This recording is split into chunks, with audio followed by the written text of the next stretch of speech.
Alors, je m'appelle Anaïs.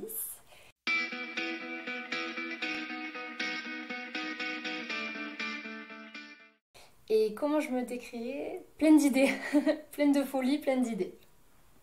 Je suis très curieuse.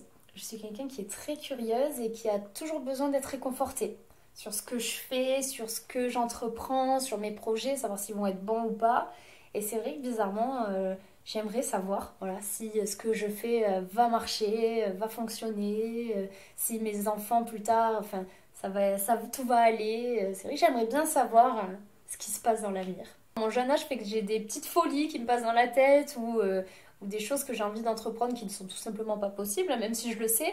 Et j'ai toujours cette petite voix qui me dit calme-toi, c'est pas possible. Donc je dirais que c'est mon mari, la voix de la raison et qui me ramène un peu sur terre des fois. Je suis quelqu'un de très timide. Donc j'essaye toujours de tout le temps sourire pour que ça passe mieux, que ça mette à l'aise la personne que j'ai en face de moi aussi. Je m'intéresse vraiment aux gens. Donc quand les gens sont là, qu'on discute, je me rappelle la prochaine fois quand je les revois, je me rappelle de quoi on a discuté, donc je prends beaucoup des nouvelles, surtout quand il y a des enfants, j'adore les enfants. Alors dès qu'il y a des enfants, bah hop, il y a toujours un sujet de discussion. C'est vrai que j'essaye toujours de mettre la personne que j'ai en face de moi à l'aise pour pouvoir voilà, discuter, échanger, parler et qu'il n'y ait pas de blanc ou qu'il n'y ait pas un malaise à n'importe quel moment. Je déteste la cuisine. Chez moi, c'est mon mari qui cuisine. Je n'ai pas la main verte. C'est mon mari qui a la main verte. Donc voilà, tout pour ce petit sujet-là. Je n'ai pas ma part de féminité, on va dire, à la maison pour ça. Mon pire défaut, j'en ai beaucoup. Mais le pire, je fais pas facilement confiance, peut-être. Et après, je suis très compliquée en confiance, justement. À faire confiance aux autres, à moi faire confiance à moi-même aussi. Très compliqué. Je ne supporte pas les ordres. Je ne supporte pas les ordres et au contraire, plus on me donne des ordres, moins je vais le faire. Et moins je vais bien le faire. Et c'est pas le but. Après, j'ai eu des propositions pour être salariée justement avec mes stages et tout ça. Mais ça ne m'a jamais intéressée parce que je sais que je n'aurais pas été à 100% moi-même et je ne me serais pas donné. Je suis accessible facilement. Je suis pas quelqu'un qui est fermé. On peut m'aborder facilement. Mon fils, c'est le numéro un quand il a un souci. Mais après, de la peine, ben, je dirais quand on se fait avoir, quand on se fait trahir. C'est surtout les amitiés, en amitié, dans notre vie de tous les jours, dans mon couple, quand ça va pas, quand ça va. Voilà. Et bien pareil, mon fils, mes amitiés et mon couple. C'est autant bien que autant mal. Voilà. Entreprendre. Ça me passionne. Créer, innover, avoir plein d'idées. Alors ça me fatigue aussi, mais ça me passionne. Voilà, de toujours avoir de nouvelles idées, de toujours chercher, inventer. C'est l'Institut Pin-Up Institute sur Metz, du coup, que j'ai ouvert avec ma collaboratrice Samantha. Et on s'éclate. C'est trop génial. On rencontre tous les jours de nouvelles personnes, on fait un métier qu'on aime, donc du coup on a plaisir à le faire. Non, c'est trop génial, c'est une super aventure. C'est un drôle de nom. Alors en fait, pour vous raconter la petite histoire, pourquoi Pin-Up Institute? Parce que j'ai toujours aimé le côté des années 60s, les années, voilà, comme on voit, j'ai toujours été passionnée du film Grease, où dedans, voilà, c'est magnifique, les anciens bars américains comme ils étaient, avec toutes ces Cadillacs. J'ai toujours été passionnée par ça. Et un jour, je me suis dit, bah, pourquoi pas associer mon travail et un thème un petit peu différent d'un institut qu'on peut voir assez banal. Donc du coup, l'institut, il est vraiment basé voilà, sur les années 60 en termes de décoration. En termes de contenu, on fait pareil qu'une esthéticienne basique, mais en termes, on a tout misé sur la décoration et sur le lieu. En fait, on a voulu que toutes les femmes se sentent vraiment à leur place. Peu importe leur âge, peu importe leur corpulence, on a vraiment voulu que toutes les femmes se sentent à leur place. Et surtout, on fait aussi beaucoup les enfants et les adolescents. On est un salon exclusivement féminin. Donc on a fait ce choix-là parce qu'on s'est rendu compte qu'à Metz, il y avait 5 ou 6 instituts qui faisaient les hommes. Donc on s'est dit, bah nous finalement, on va privilégier spécialement féminin et on aura vraiment cette exclusivité féminine. Voilà, un vrai salon féminin. Je suis hyper heureuse parce que comme on le voulait, on a de tout âge, de toute personne. On a vraiment de la plus petite qui a 5 ans jusqu'à la dame la plus ancienne qui a 89 ans. Enfin, on touche vraiment tout le monde. Et où on est fier aussi, c'est que notre institut, c'est un institut familial.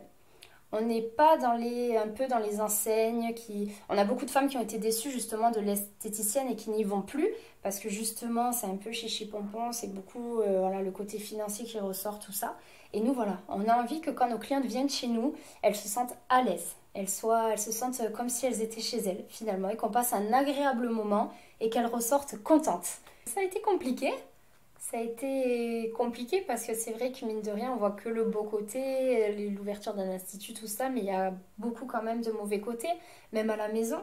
Finalement, c'est vrai qu'on a du mal à décrocher, surtout quand ça nous appartient du côté professionnel au côté personnel. Ça a été un des reproches souvent qu'on m'a fait, que ce soit avec ma famille ou mes amis, ou c'est vrai que j'ai du mal à décrocher de mon institut parce que je vois toujours mieux, toujours encore au-dessus, au-dessus, au-dessus, et j'ai du mal, même moi, dans ma vie personnelle, à relâcher un petit peu et laisser un peu tout ça de côté. J'aime pas trop me mettre en valeur, hein. Mes atouts, ben, je suis beaucoup à l'écoute. C'est vrai que je suis pas quelqu'un qui se frustre quand on me dit voilà, qu'il y a quelque chose qui plaît pas. Voilà, je suis dans la communication justement pour toujours faire mieux. En fait, je veux toujours faire mieux et toujours essayer d'être au top. J'adore mon métier. J'adore exercer mon métier. J'adore être en contact avec mes clientes. Mais j'aime gérer encore plus. Gérer administrativement. Voilà, mon diplôme m'a quand même servi et c'est vrai que il y en a qui détestent ça, les papiers, tout ça, mais moi j'aime ça.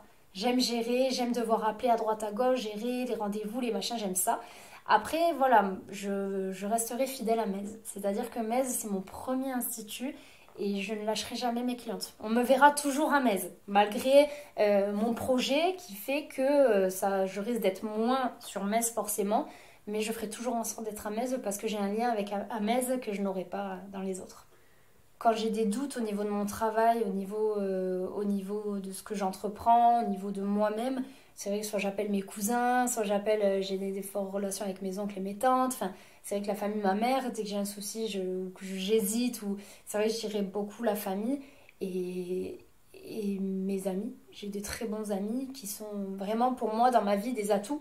Parce que c'est vrai que quand on fait un petit peu le point sur ce qui s'est passé avec mon projet, sans mes amis, c'est vrai que je ne serais pas où j'en suis aujourd'hui. Donc c'est vrai que la famille et les amis, pour moi, c'est vraiment des atouts très importants qu'il faut savoir entretenir.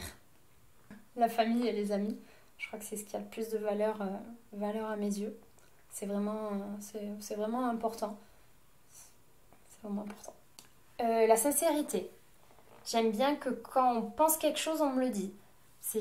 Voilà, je le vois beaucoup avec mes clientes, souvent quand on fait des prestations, tout ça, on leur dit, enfin moi j'hésite pas à leur dire, vous ne sortez pas tant que vous ne me dites pas si ça vous plaît ou pas. Voilà, j'aime bien qu'on me dise les choses en face. Encore une fois, il y en a beaucoup qui savent que je suis pas quelqu'un qui va se frustrer ou qui va de suite, je me remets beaucoup en question aussi, je sais le faire. Donc oui, j'aime bien la sincérité, sachant que je le suis aussi, donc j'aime bien avoir une discussion avec la personne en face. Je reste moi-même.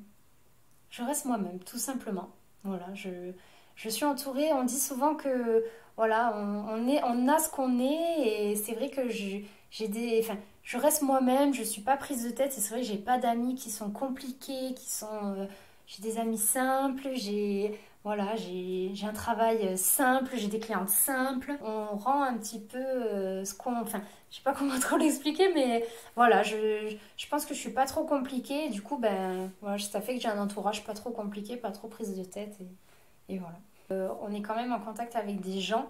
Et c'est vrai que les gens, on s'est rendu compte, vu qu'on est un institut familial, les gens ont tendance beaucoup à se confier. Et nous, on adore ça. On adore pouvoir parler, échanger. Et en fait, on s'est rendu compte que c'est en discutant que des fois, on résout des problèmes sans forcément le vouloir, qu'on trouve des solutions à des choses qu'on ne cherchait pas. Enfin, c'est vrai que l'échange social, il y est quand même avec nos enfants aussi. Notre métier est très important.